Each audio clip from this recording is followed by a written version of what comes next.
Hey guys, welcome back to another video for Alex's Flying Club. And today I'm pretty excited to bring you this video in the add-on for Microsoft Flight Simulator 2004 called feelThere ERJ version 2.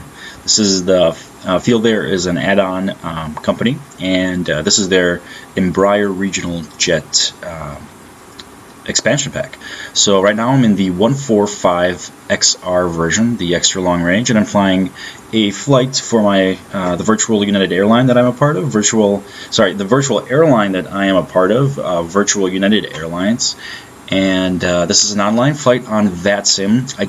I did it a couple days ago. I don't think I had actual air traffic control for this particular flight because the controllers were offline, but nevertheless I'm flying with other people in the online simulation community. So here's an exterior view of the aircraft.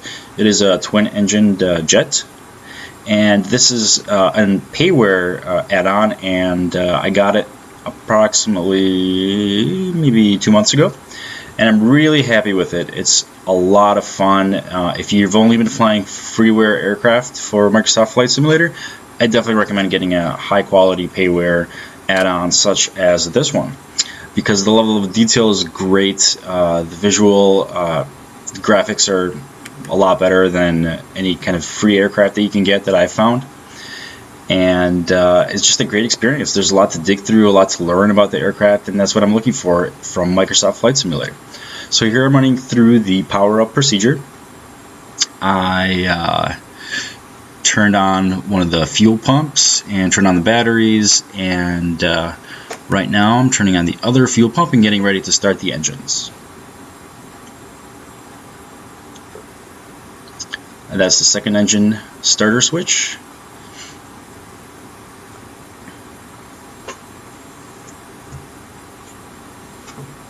And I started the pushback procedure and clicked on the first engine. I'm going to watch it spool up, make sure it starts properly, and then I'll start the first engine. So the way that I'm gonna use Microsoft Flight Simulator probably for the next several months, if not year, is I'll be doing flights for Virtual United Airlines, and I'm pretty much going to be using this aircraft. I don't have a huge budget for flight sims, so I bought this aircraft. There's still a lot for me to learn. I don't fly very often these days, maybe once a week for civilian flight sims. So I'll be just picking through this aircraft and learning all the systems in greater detail. I'm posting these videos as I do. My flights tend to be in the shorter range, just because I don't have a lot of time to fly across the United States. So I'll do maybe like an hour and a half, between an hour and 2-hour flights usually. And I've been really enjoying flying into Chicago O'Hare Airport for a reason that I may get into.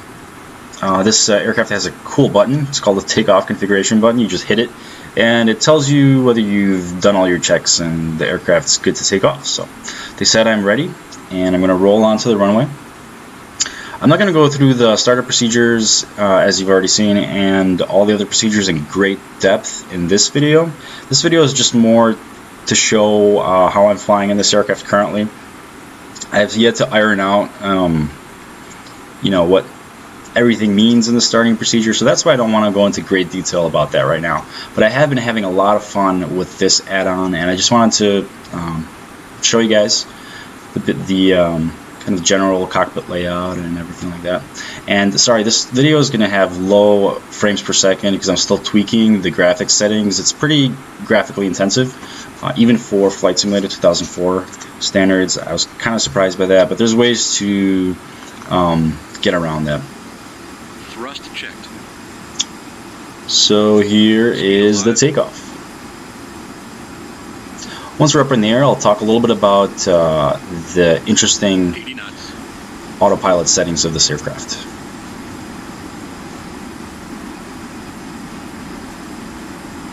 V1. Rotate.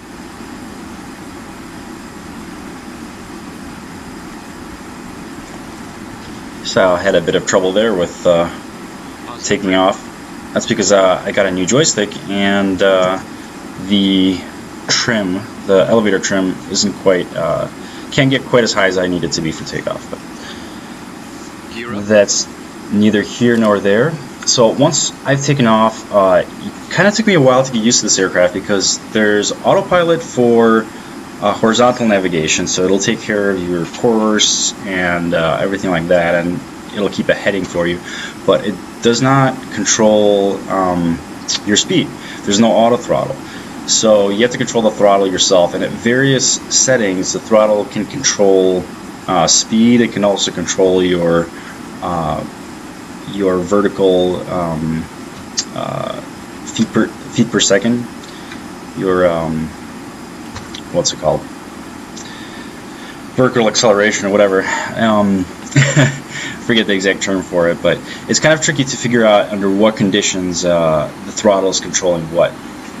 So in this mode, this is the takeoff mode. I'm going to hit flight level change in just a second here, and that should keep our speed constant, and the throttle will control our rate of ascent.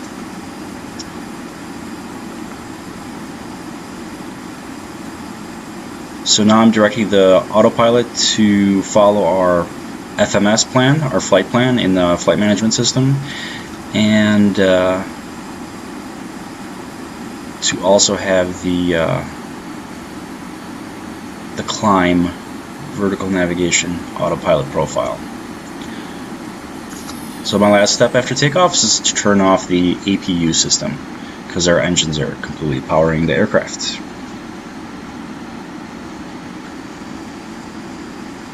As I mentioned, I did get a new joystick. I got a great deal on it through Kijiji, which is kind of like the Canadian version of Craigslist.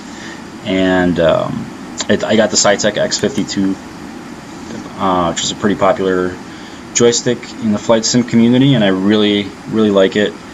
Yeah, it's great. It's got a lot of buttons. It's got a lot of twisty controls that you can map to various functions. I haven't quite figured out exactly my controller mapping for this game, for Flight Simulator. There's a lot of buttons you can't map, especially with add-ons such as this. You can only map it to like a keyboard key, not a joystick control.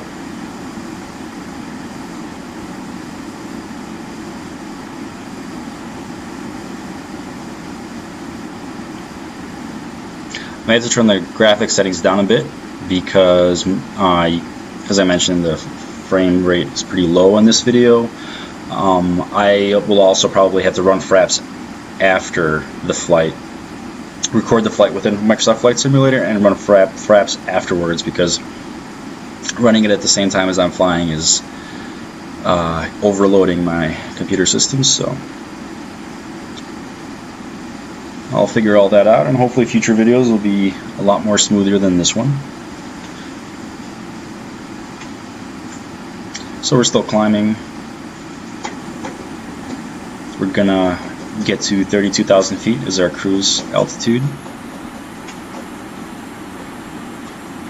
And I've skipped over the cruise section and I've gone straight to the descent part. So we turn on our APU for descent, and we are heading down to the first altitude marker in our FMS. So it's going to be 22,000 feet.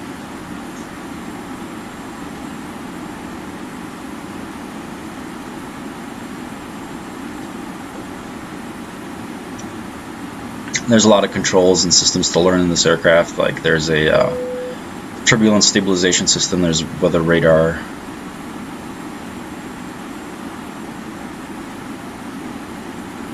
there's emergency protocols for various system failures, all that kind of stuff I want to get into in the future. But for now, it's taking me a while just to get the basics down. And this aircraft uses, when you get this add-on, it uses old FMS data, so from around 2004 or maybe a couple years after that. And obviously airports have changed, various routes have changed, airline routes have changed, things like that. So the next step for me, one of the next steps, is to go on Navigraph. It's the service that updates all this stuff for you, and figure all that out. But again, I don't have a whole lot of time to spend on this, so that's on the near horizon. Hopefully there won't be many snags and I can just update the data and have a better VATSIM experience, because a lot of the controllers expect you to have the latest data on VATSIM, and it kind of sucks for me to have really old waypoints and things like that, and old SIDS and stars, which makes it harder to take off and land on VATSIM. So here I am coming in for the approach. This is going to be super choppy. Autopilot. Autopilot. And I'm landing in O'Hare. I forgot to mention I was flying from Nashville. And yeah, this is one of those situations where my approach was messed up because the runways had changed in O'Hare. They added new ones, and I'm using Microsoft Flight Simulator 2004. So I was actually trying to land on a runway that doesn't exist, or was rather superseded by new ones, and my ILS frequency was wrong, so I had to kind of veer off my initial trajectory and land manually. So here I am on the final approach. It's not going to be the prettiest landing because I was discombobulated with the approach difficulties. That's one of the reasons I've been doing a lot of flights into O'Hare, is because I want to kind of learn one airport, kind of get it down pat, so I don't have to run through all of these troubleshooting things with the old data every time with a new airport. So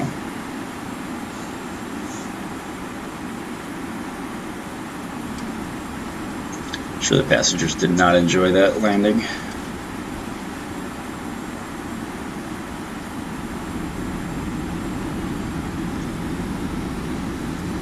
I'm also not using fraps for this video. I find it's easier not to use it.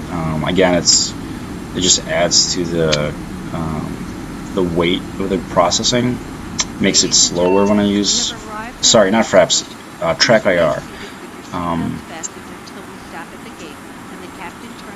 Because I don't really, it's not like a combat flight sim where I have to check my 6 all the time.